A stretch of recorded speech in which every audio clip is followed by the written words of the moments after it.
Gunting Syafruddin adalah kebijakan moneter yang ditetapkan oleh Syafruddin Prawiranegara, Menteri Keuangan dalam Kabinet Hatta II, yang mulai berlaku pada jam pukul 20 tanggal 10 Maret tahun 1950. Kebijakan itu dikenal sebagai kebijakan berani yang ditetapkan pemerintah Indonesia dengan cara menggunting fisik uang kertas. Ketika itu, ada 3 jenis mata uang yang beredar di Indonesia. Ketiga mata uang tersebut adalah uang Republik Indonesia, ORI, mata uang peninggalan pemerintah kolonial Hindia Belanda yang dikeluarkan oleh De Javaasche Bank, serta mata uang yang digunakan ketika NICA, Belanda, berada di Indonesia pasca kemerdekaan atau selama masa revolusi fisik. Menurut kebijakan itu, uang merah, uang NICA, dan uang De Javaasche Bank dari pecahan Rp5 ke atas digunting menjadi 2. Guntingan kiri tetap berlaku sebagai alat pembayaran yang sah dengan nilai setengah dari nilai semula sampai tanggal 9 Agustus pukul 18. Mulai tanggal 22 Maret sampai tanggal 16 April bagian kiri itu harus ditukarkan dengan uang kertas baru di bank dan tempat-tempat yang telah ditunjuk. Lebih dari tanggal tersebut, maka bagian kiri itu tidak berlaku lagi. Guntingan kanan dinyatakan tidak berlaku, tetapi dapat ditukar dengan obligasi negara sebesar setengah dari nilai semula, dan akan dibayar 30 tahun kemudian dengan bunga 3% setahun. Gunting Syafruddin, itu juga berlaku bagi simpanan di bank.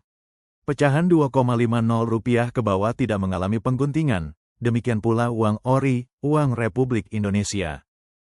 Kebijakan ini dibuat untuk mengatasi situasi ekonomi Indonesia yang saat itu sedang terpuruk, utang menumpuk, inflasi tinggi, dan harga melambung. Dengan kebijaksanaan yang kontroversial itu, Syafruddin bermaksud sekali pukul menembak beberapa sasaran, penggantian mata uang yang bermacam-macam dengan mata uang baru, mengurangi jumlah uang yang beredar untuk menekan inflasi dan dengan demikian menurunkan harga barang, dan mengisi kas pemerintah dengan pinjaman wajib yang besarnya diperkirakan akan mencapai Rp1,5 miliar. 1 minggu sebelumnya Syafruddin juga mengeluarkan kebijakan kontroversial, yang disebut dengan sertifikat devisa, SD.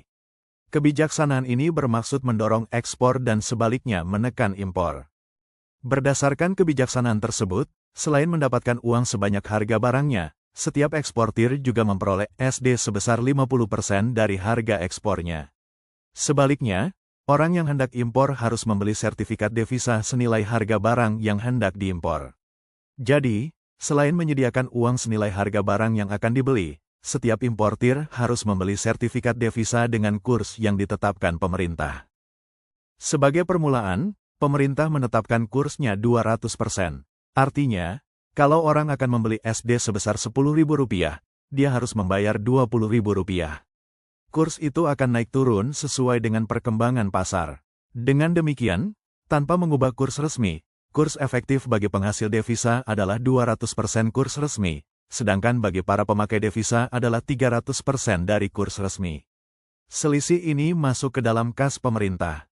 Sudah tentu, dua kebijakan yang radikal itu menyulut pro kontra. Syafruddin pun mengakui, kebijakannya itu memberatkan para importir. Namun, ia tidak mau mengabaikan kepentingan para petani yang menghasilkan sebagian besar barang ekspor. Hasilnya ternyata mujarab, kedudukan rupiah menguat, harga barang terutama kebutuhan pokok tidak naik, dan pemasukan pemerintah naik berlipat-lipat, dari Rp1,8